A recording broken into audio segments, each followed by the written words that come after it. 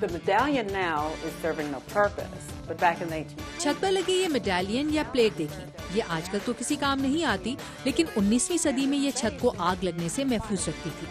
Plaster is a fire-rated substance. Plaster آسانی سے آگ نہیں پکڑتا، اس لیے اگر کمرے میں گیس سے روشن ہونے والا فانوس لگا ہو تو بجائے اس کے کہ وال پیپر آگ پکڑ لے، پلاسٹر اس کی راہ میں رکاوٹ بنتا ہے اور گھر آگ لگنے سے محفوظ رہتا ہے۔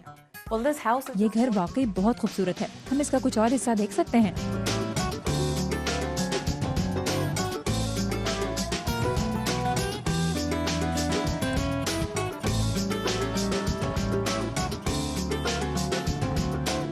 Because of the size of the house, عموماً کچن دوسری منزل پر ہوتا ہے، نہ کہ نچلی منزل پر، اور عام طور پر لیونگ روم کے ساتھ بنایا جاتا ہے۔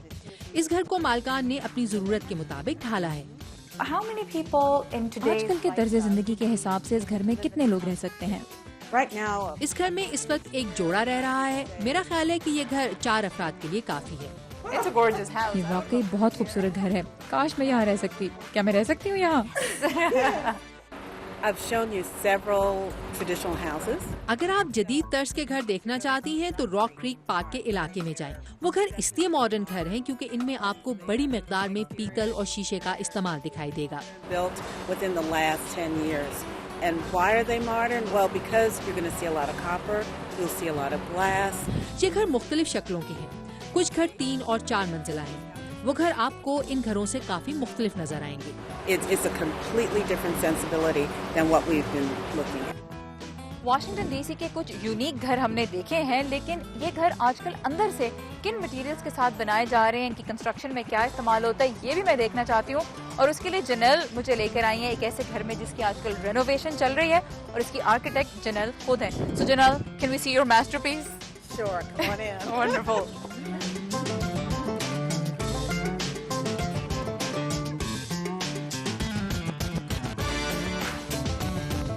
کاغذ کے ان بیگز میں کیا ہے؟ یہ دیوار میں کاغذ کے تھیلے کیوں لگے ہوئے ہیں؟ میں نے پاکستان میں گھروں کی تعمیر میں کبھی ایسی کوئی چیز نہیں دیکھی۔ یہ بھورے رنگ کے کاغذ کے تھیلے ویپر بیریئر ہیں، اور آپ کو جو گلابی رنگ کی چیز دکھائی دے رہی ہے وہ انسولیشن ہے۔ یہ باہر کی ٹھنڈی ہوا کو، جس کی ہمیں ضرورت نہیں ہے، اندر آنے سے روکتا ہے تاکہ ہمارا گھر گرم رہے۔ Now contractors are moving more towards plastic. پانی کے لیے آج کل پلاسٹک کے پائپ استعمال ہو رہے ہیں۔ اس کی وجہ یہ ہے کہ پیتل بہت مہنگا ہے، اور اس لیے بھی کہ لوگ اسے چوری کر لیتے ہیں۔ اس گھر کا باہر کا حصہ اینٹوں سے بنا ہے۔ سو اس گھر کا باہر کا حصہ اینٹوں سے بنا ہے، پھر انسولیشن لگی ہے، اور پھر ڈرائی وال، یعنی کافی موٹی دیواریں ہیں۔ پہلی دفعہ دیکھ رہی ہوں میں ایسی چیز۔ That's pretty amazing. I've never seen anything like this before. میں نے ایسی چیز کبھی نہیں دیکھی۔ یہ انسولیشن بنی کس چیز سے ہے؟ دیکھنے میں تو لچھوں جیسی لگتی ہے۔ It does. It's fiberglass if you touch it. ہاں بالکل، لیکن یہ فائبر گلاس ہے۔ اگر آپ اسے چھوئیں گی تو کچھ دیر بعد ہاتھوں پر چبھن ہوگی۔ اس فائبر گلاس میں ہوا کے لیے سوراخ ہیں جن سے ہوا گزرتی ہے۔ یہ چیز باہر کی ٹھنڈی ہوا کو اندر آنے سے روکتی اور عمارت کو اندر سے گرم رکھتی ہے۔ کیا گھروں کی تعمیر کے لیے لکڑی سستی مل جاتی ہے؟ Pine is very reasonable. یہ سدرن پائن یعنی سنوبر کی لکڑی ہے، اور اس علاقے میں مناسب قیمت پر مل جاتی ہے۔ Janelle, thank you so much for giving us such a wonderful architectural tour of Washington DC. I really appreciate it. Oh, thank you for your time. جنیل نے ہمیں اتنا ڈیٹیل ٹور دیا واشنگٹن ڈی سی کے گھروں کا کہ مجھے لگ رہا ہے کہ میں بھی یہاں کے آرکیٹیکچر میں ایکسپرٹ بن گئی ہوں۔ اتنا کچھ سیکھنے کے بعد مجھے تو ضرورت ہے ایک بریک کی، لیکن آپ کہیں مت جائیے گا۔ بریک کے بعد آ رہا ہے لاس اینجلس کا منفرد طرز تعمیر۔ Stay with us.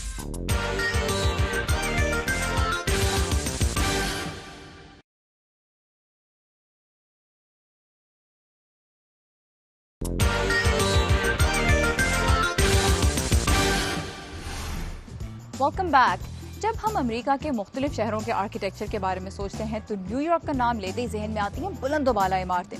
Washington D سی جانا جاتا ہے اپنی تاریخی عمارتوں اور یادگاروں کے لیے، اور لاس اینجلس میں آرکیٹیکچر کا کوئی ایک ایسا سٹائل نہیں ہے جو پورے علاقے کی علامت سمجھا جاتا ہو، لیکن وہاں اس وقت شنالی ہمارا ویٹ کر رہی ہے، تو اس کے پاس چلتے ہیں اور جانتے ہیں ایل اے کے آرکیٹیکچر کے بارے میں۔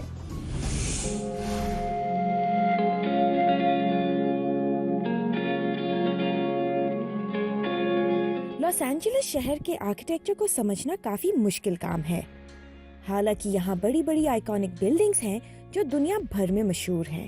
پھر بھی اگر ہم یہاں یہ سمجھنا چاہیں کہ اس اتنے بڑے پھیلے ہوئے شہر کی آرکیٹیکچر کو کن آرکیٹیکٹس کے کام نے متاثر کیا ہے تو یہ بہت مشکل کام ہے.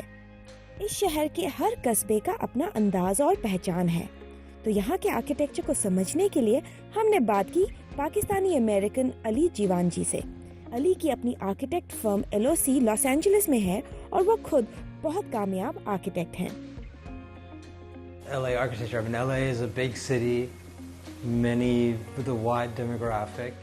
جہاں تک لاس اینجلس کے فن تعمیر کا تعلق ہے تو یہ ایک بڑا شہر ہے جہاں کی آبادی خاصی متنوع ہے. یہاں آپ کو کئی اقسام کا فن تعمیر نظر آئے گا. بہت سے مختلف انداز کی عمارتیں ملیں گی. لاس اینجلس ایک ایسے ماڈرن شہر کے فن تعمیر کی مثال ہے جس کا ارتقاء جنگ کے بعد آٹوموبائل کے دور میں ہوا. یوں اس وقت کے ایشوز، مسائل اور فوائد آج کے اس ماڈرن شہر میں بھی چلے آئے ہیں. And LA is an especially exciting city because it has the financial wherewithal and the cultural. Los Angeles کی ایک خاص اہمیت یہ بھی ہے کہ یہ ایک مالیاتی اور ثقافتی مرکز بھی ہے. یہ چیزیں جدید طرز کے شہر کی تعمیر و تخلیق کے لیے بہت سازگار ہیں. Creating what the next generation of modern cities should be and should look like. Well, modern architecture in LA really had its. Los Angeles میں جدید فن تعمیر کی ابتدا اس وقت ہوئی جب ہالی ووڈ کی کچھ کامیاب شخصیات کی رہائش گاہیں تعمیر کرنے کے لیے مشہور امریکی آرکیٹیکٹ فرینک لوئڈ رائٹ کی خدمات حاصل کی گئی تھی. انہوں نے اپنے 2 نوجوان ماہرین رچرڈ نیوٹرا اور روڈولف شنڈلر کو یہاں بھیجا. اس کام کے باعث یہ دونوں آرکیٹیکٹس فن تعمیر کے اس باب کا ایک اہم حصہ بنے جسے مڈ سینچری ماڈرن موومنٹ کہا جاتا ہے. جدیدیت کی یہی وہ لہر تھی جس نے لاس اینجلس کو جدید فن تعمیر کے نقشے پر ایک نمایاں مقام دیا. The movement that really first put LA on the map in terms of modern architecture. LA is very interesting because of the car and because it's so spread out. Los Angeles بہت دلچسپ شہر ہے کیونکہ یہ ایک بہت پھیلا ہوا شہر ہے. یہ شہر بہت سے مختلف دیہاتوں اور قصبوں کا ایک ایسا مجموعہ ہے جو تیز رفتار شاہراہوں کے ذریعے ایک دوسرے سے جڑے ہوئے ہیں. لیکن دن کے بعض اوقات میں یہاں ایک علاقے سے دوسرے علاقے تک کا سفر ایسا ہی محسوس ہوتا ہے جیسے آپ کوئی بین الاقوامی سفر کر رہے ہوں. آپ کو معلوم ہے کہ وینس اپنے فن تعمیر کی وجہ سے شہرت رکھتا ہے. اسی طرح سانتا مونیکا کا ایک اپنا طرز تعمیر ہے. ہالی ووڈ ہلز کا ایک اپنا انداز ہے جبکہ ڈاؤن ٹاؤن کی ایک اپنی شناخت ہے. ان سب علاقوں اور قصبوں کی اپنی ایک منفرد ثقافت ہے چاہے وہ سٹائل ہو یا وہاں کا کلچر یا کچھ اور. مثال کے طور پر پیسیڈینا پہاڑوں کے دامن میں واقع ہے. یہ بہت گرم اور سمندر کے ساحل پر واقع وینس سے کافی مختلف ہے اور یہی لاس اینجلس شہر کی ایک منفرد خاصیت ہے کہ اس کی جغرافیائی ساخت چاہے یہ سمندر ہو، ساحلی علاقے ہوں یا پہاڑی سلسلے اس شہر کے مختلف حصوں کے فن تعمیر کو شناخت دیتے ہیں. The topography, the opportunity to live in so many varied kind of climates and places in one city and travel between all these places is one of the magical qualities of the city. As someone who's kind of born and raised in Los Angeles and trained as an architect, parking is always a number one concern to me. Los Angeles میں پلنے بڑھنے والے ایک architect ہونے کے ناطے میں اچھی طرح جانتا ہوں کہ آرکیٹیکٹس کے لیے اس شہر میں پارکنگ کا ایشو ہمیشہ ایک مسئلہ رہا ہے. ایک ماہر تعمیرات ہوتے ہوئے ہمارے سامنے بڑا مقصد عمارت کو ڈیزائن کرنا ہونا چاہیے، لیکن یہاں جب بھی کوئی ہمارے پاس نقشہ بنوانے آتا ہے تو پہلی بات ہی پارکنگ کی ہوتی ہے. یوں ہمیں مجبوراً عمارت سے پہلے پارکنگ کو ڈیزائن کرنا پڑتا ہے. یوں پارکنگ کو عمارت کے پورے ڈیزائن پر اولیت حاصل ہو جاتی ہے. زلزلے بھی آرکیٹیکٹس کے لیے ایک بڑا چیلنج ہے. یہاں عمارتوں کے اس انداز میں ڈیزائن کرنے کی ضرورت ہوتی ہے کہ وہ زلزلوں کا مقابلہ کر سکیں. میں نہیں سمجھتا کہ زلزلوں کا چیلنج ایک آرکیٹیکٹ کی حیثیت سے عمارت ڈیزائن کرنے کی ہماری صلاحیت پر اثر ڈال سکتا ہے. Through solutions that cost more money. And so ultimately it becomes a question of cost. Another major challenge to building in Los Angeles, and one that is ingrained culturally and legally and that may be in a position where it's starting to evolve, is the... Los Angeles میں اس وقت تعمیرات کا جو ایک بڑا challenge سامنے آ رہا ہے اس کا تعلق ثقافت اور قانونی معاملات سے جڑا ہے. اس چیلنج کا تعلق لاس اینجلس میں شہری آبادی کو گنجان ہونے سے روکنے کے لیے بنائے جانے والے قوانین ہیں۔ ان قوانین کے تحت ہم مخصوص علاقوں میں ایک خاص حد تک مکان بنا سکتے ہیں اور بعض علاقوں میں ایک مقررہ حد تک کاروباری عمارتیں تعمیر کی جا سکتی ہیں۔ یہ اس دور سے چلا آ رہا ہے جب تعمیرات کے پھیلے ہوئے ہونے کو ترقی کی جانب درست قدم سمجھا جاتا تھا۔ اب شہر کے اندر تعمیر کا رجحان بڑھ رہا ہے۔ مقررہ حد کی پابندی ہمارے لیے ایک چیلنج بن کر سامنے آ رہی ہے۔ I really think we're moving into uncharted territory.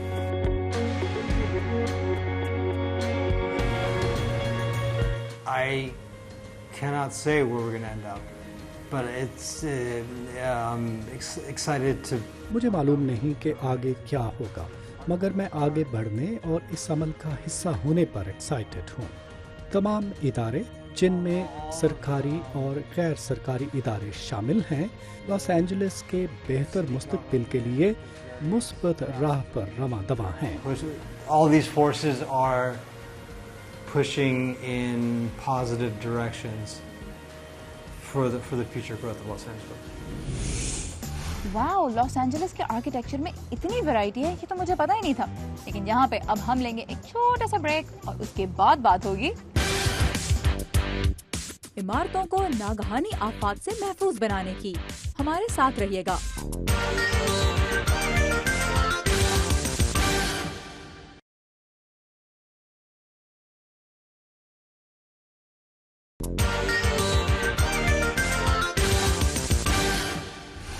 Welcome back. Architecture کے ذریعے ہم اپنا ویژن دوسروں کے سامنے پیش کرتے ہیں اور اپنی انفرادیت کا اظہار کرتے ہیں، لیکن دنیا بھر میں بلڈنگز کی تعمیر کا ایک پہلو ایسا ہے جس پہ ہر جگہ ہی بہت توجہ دی جاتی ہے، اور وہ ہے safety.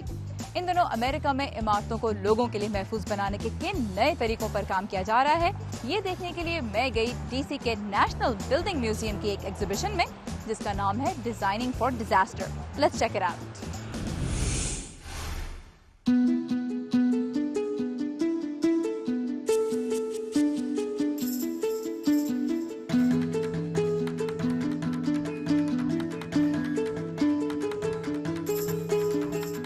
Hi, Krisanti. Hi, so Thank nice to you meet you. so much. Very nice meeting you. And I feel میں بہت excited ہوں کیونکہ یہ نمائش آپ مجھے خود دکھائیں گی۔ Pertinent exhibit.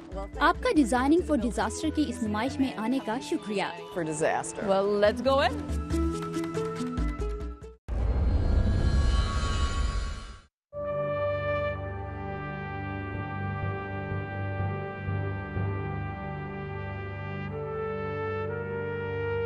ایشیا کے مختلف حصوں میں آنے والے تباہ کن زلزلوں کے بارے میں تو سبھی جانتے ہیں، لیکن اس میوزیم میں آ کر مجھے پتا چلا کہ امریکہ کے بھی کئی شہر ایسے ہیں جو زلزلوں کے حوالے سے ہاٹ سپاٹ سمجھے جاتے ہیں۔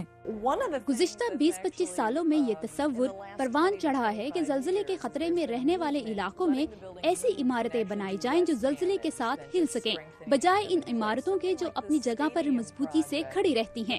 اس اسٹیڈیم کے خاکے میں جہاں آپ پیلا رنگ دیکھ رہے ہیں، وہ سیٹوں کے درمیان 1 فٹ کا فاصلہ ہے۔ 1 foot gap between the seats. And what you see here is this. اور یہ جو کور آپ دیکھ رہے ہیں، اس سے سیٹوں کو ڈھکا گیا ہے۔ اس ماڈل سے آپ دیکھ سکتے ہیں کہ یہ کس طرح کام کرتا ہے۔ اس گیپ میں کوئی گر نہیں سکتا کیونکہ یہ کور اس کو ڈھک کر رکھتا ہے۔ سیٹوں کو تو حرکت کرنے میں مدد دیتا ہے، لیکن آپ اپنی جگہ پر ہی رہتے ہیں۔ You stay in place.